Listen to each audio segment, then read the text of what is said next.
우리가 이미 보았듯이 40년 광야 길을 마치고 이제 구체적으로 가나안 땅에 들어가기 위하여 하나님께서는 요단 계곡 동쪽으로 건너가서 모압을 지나서 그다음에 이제 요단강을 건너갈 바로 그 지점까지 거의 도착을 한 시점에 모세가 이스라엘 백성들을 다시 불러 모으고 하나님의 명령을 거듭 또다시 말씀한 사실을 우리가 잘 알고 있습니다. 신명기가 다시 거듭해서 말씀하신 명령이라는 의미이기 때문에 우리가 이것을 염두에 두고 이 말씀을 이해하면 좋겠습니다. 이제 요단 동편의 두 지파 반, 그렇죠? 두 지파 반, 예를 들어서 루벤, 갓, 문하세 반지파를 정착시키고 그 다음에 이제 서쪽 본진 아홉 지파 반이 요단강 서편으로 건너가서 가나안 땅을 정복할 과업을 바로 눈앞에 두고, 이 말은 모세의 생애가 끝나는 얼마 전에 이스라엘 백성들에게 말씀을 하고 있는 이 상황과 시점을 우리가 늘 머릿속에 두고 이 말씀을 이해하는 게 좋겠습니다. 자, 이제 곧 건너갑니다. 근데 모세에게는 여전히 노파심이 있습니다. 어떤 노파심이요? 40년간 광야에서 이스라엘 백성들이 하나님께 그렇게 거역했던 것을 생각하면 이들이 정작 가나안 복지에 들어가서 하나님 말씀을 지키지 않으면 죽을 것인데, 그래서 1절에서 교대로 살아야 규례를 지켜야 너희가 살 것이다. 하나님의 말씀은 지키면 좋고 안 지키면 뭐 그저 그렇고 그런 것이 아니라 죽고 사는 문제입니다. 그러니까 예수님을 믿고 구원받았다 할지라도 그 후에 자기가 여전히 주인 돼서 살면 하나님께서 그를 죽이세요. 영적으로 죽어버립니다. 정말 예수님을 주인으로 모신 뒤에 그 다음에 이제 하나님과는 관계없이 내가 주인 돼서 사는 일은 사실상 불가능하지만, 그런 형상을 지니고 사는 사람들은 결코 하나님께서 약속하신 그 복을 절대로 누리지 못하게 됩니다. 자, 이런 측면에서 우리가 이스라엘의 교훈들이 우리에게 굉장히 중요한 의미를 갖고 있다는 것이죠. 1절, 2절에서 한마디로 요약하면 가감없이 말씀하신 대로 그대로 지켜라, 그런 말씀을 하고 있습니다. 이제 내가 너희에게 가르치는 규례와 법도를 듣고 준행하면 너희가 살 것이요, 조상의 하나님께서 너희에게 주시는 땅에 들어가 그 땅을 얻게 될 것이다. 내가 너에게 명령하는 하나님의 말씀을 가감 없이 지켜라. 보태거나 빼거나 하지 말고 문자 그대로 지켜라. 그런 말씀을 하고 있는 것이죠. 우리 하나님 말씀을 순종할 때요, 내 마음에 들면 순종하고 내 마음에 들지 않으면 순종하지 않고, 이런 문제가 아니다는 것이죠. 그렇게 하면 내가 나한테 이득이 됐구나 그러면 하겠지만, 해가지고는 그럼 난 망하겠구나 그러면 우리는 죽으라고 안 지킵니다. 참, 하나님의 말씀을 듣고 순종하는 것과 순종하지 않는 것이 엄청난 차이를 갖고 온다라는 것이죠. 그래서 우리는 하나님의 말씀을 취사 선택해서 순종할지 안 할지를 결정할 권한이 전혀 없습니다. 그냥 하라면 하시는 거죠.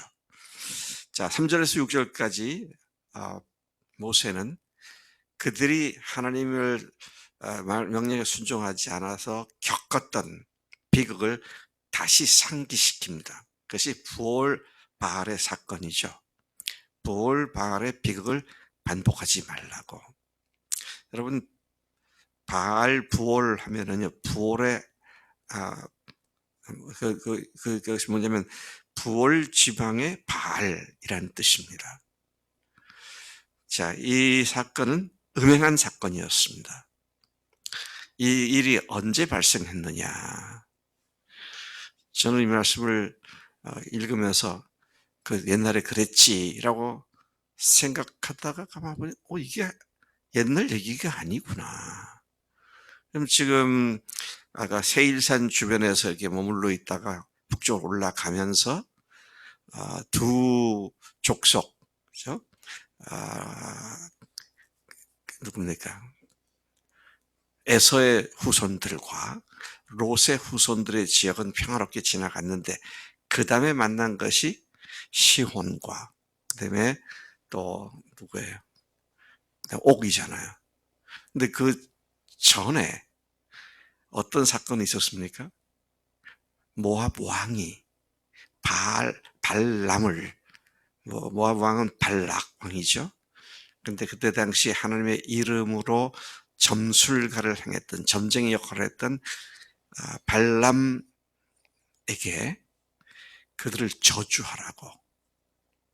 그래서 모압 평야가 내려다 보이는 산 꼭대기에 올라가서 저주를 하라고 했더니 발람이 축복을 했잖아요. 그것도 세 번씩이나.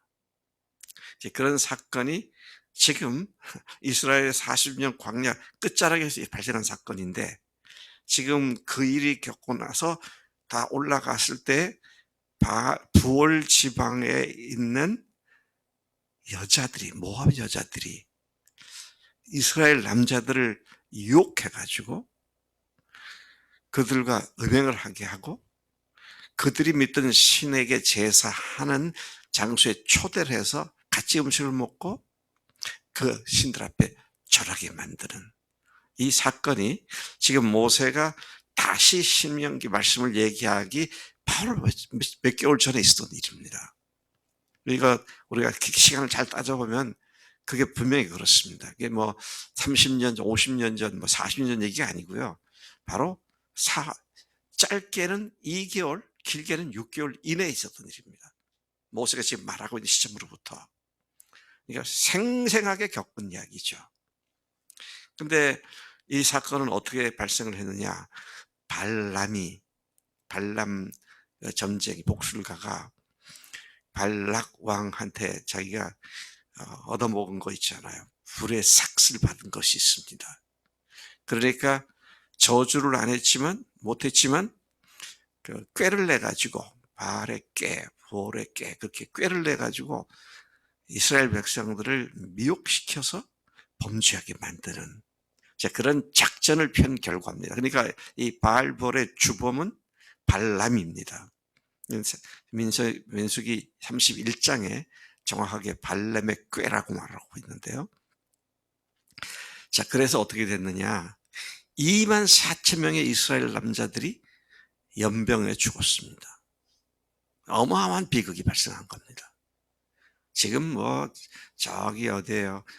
시내 광야에서 그들이 하나님을 믿지 않고 금송아지 만드니까 땅이 갈라져서 불이 와서 몇만 명을 삼키고 지금 이런 얘기가 아니라 바로 지금 모세가 얘기하기 몇 개월 전에 이런 일이 발생을 했던 것이죠. 자, 그래서 이 모세가 백성들한테 너희들 그 사건 똑똑히 기억하고 후손 자자손손 너희들 자녀들에게 분명히 그것을 가르치고 너희들 것을 명심하고 그리고 가나안 땅에 들어갔을 때 다시는 그런 일이 없도록 해야 한다. 그래야 너희들이 살 길이다. 이제 이런 말씀을 하고 있는 것이죠. 모세는 그들에게 하나님께서 명령하신 규례와 법도를 가르친 이유를 분명히 말하고 있는데 그게 뭡니까? 그들이 약속의 땅에 들어가 그 명령대로 살게 하기 위함이라고 말합니다. 6절에 보니까 하나님의 명령을 지켜 행하는 것이 여러 민족 앞에서 너희의 지혜요 너희의 지식이기 때문에 하나님의 명령을 지킴으로써 그들이 이렇게 말하게 될 것이다. 이 큰 나라 사람은 과연 지혜와 지식이 있는 백성이로다. 너희들이 말씀대로 살면 세상 속에 너희들이 빼어난 지혜와 지식의 사람인 것을 하나님께서 드러내실 것이다. 그런 말씀을 하시죠. 말씀대로 살아갔다간 망할 것 같고요. 말씀대로 살았다가는 내가 완전히 가난해질 것 같고 손해볼 것 같고 가 아니라 말씀대로 살면 그것들의 역전시키는 하나님의 지혜와 명철을 보게 될 것인데 너희들이 그렇게 살아야 한다. 지금 그렇게 당부를 하고 있는 것입니다. 10절 네가 지금 다시 지금 너에게 가르치는 것은 내가 지금 다시 너에게 가르치는 것은 호렙산에서 만난 하나님께서 호렙산에서 만난 하나님이니까 38년 전 얘기입니다. 한 40년 전 얘기예요. 하나님께서 모든 백성을 소집하여 나를 통해 그들에게 들려주신 말씀이다. 다시 너에게 가르치는 내용은 새롭게 내가 말하는 것이 아니라 그때 이미 하신 말씀이다. 그때 너희가 산 아래 가까이 섰을 때 큰 산이 큰 불에 휩싸였고 어둠과 구름과 흑암이 덮였었다. 여호와께서 불길 가운데에서 너에게 음성으로만 말씀하셨기에 너희 백성들은 그 말씀만 듣고 그분의 형상은 보지 못했다. 그때 하나님은 그의 언약을 너에게 선포하시고 지키라고 명하셨는데 그게 뭐냐? 곧 두 돌판 십계명이다. 그래서 그의 언약을 너에게 선포한 것을 친히 쓰신 십계명이 바로 내가 지금 너에게 말하고 있는 그거다. 14절 다시 말하지만 하나님께서 너희에게 규례와 법도를 교훈하시는 이유는 너희가 이 강을 건너가 받게 될 그 약속의 땅에서 마땅히 행할 것을 행하게 하기 위함이다.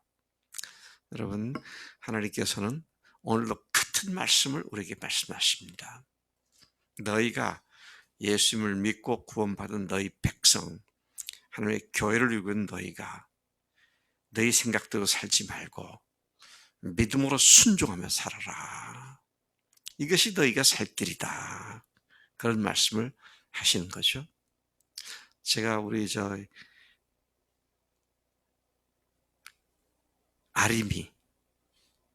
아리미를 보고 참 기특하다 그런 생각을 했어요. 목장 보고서에 보니까 아리미가 이번에 졸업하잖아요. 졸업하니까 취직을 해야죠. 그런데 만화 그리는 회사에서 두 군데에서 스카우트 제의가 왔대요. 그래서 참 좋잖아요. 근데 거절했대요. 왜 거절했는가 보니까 동성애 그리는 그런 작품들이라서 거절했다고. 우리 권사님 앉아 계신 그쪽에 항상 앉아 있는 아름이가 그곳에 앉아 있는데 얘한테 이런 믿음이 생겼구나. 지금 당장 졸업하면 이제 자기가 취직해서 돈 벌어야 하는데 그거 안 하겠다고. 나는 그런 거 그리는 사람이 아니라고. 순종이라는 게 그런 겁니다. 당장 하면 좋을 것 같은데 그런데 주님 앞에서 이건 옳은 일이 아니다.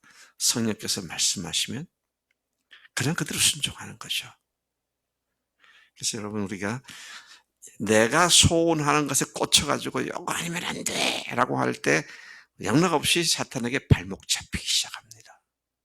자, 그것이 얼마나 무서운 일인가 하는 것을 우리가 생각하면서 광야에서 이스라엘 백성들이 범죄했던 그것을 거울 삼아 순종하는 길만이 하나님의 지혜요 명철이다. 이 사실을 깊이 명심하고 주 앞에 엎드리시길 바랍니다. 하나님 아버지 감사합니다. 이 아침에 이스라엘 백성들의 역사를 통하여 특히 모세의 리더십의 끝자락에서 백성들에게 다시 명령을 거듭해서 가르치는 가운데 오늘 우리가 하나님의 나라 백성된 자들로서 순종함이 우리의 살 길임을 다시 일깨워주심을 감사합니다. 내 편한 대로 각색해서 말씀의 어떤 부분은 믿고 어떤 부분은 순종하지 않고 그런 못된 습관들을 버리고 주님 말씀이시면 네 주님 의지합니다. 그대로 하겠습니다라고 고백하는 우리가 되도록 인도해 주시는 줄로 믿습니다. 오늘도 그런 결연한 결단력을 가지고 사는 승리의 하루가 되도록 인도해 주실 줄로 믿습니다. 감사하고 예수님의 이름으로 기도를 쌉나이다. 아멘.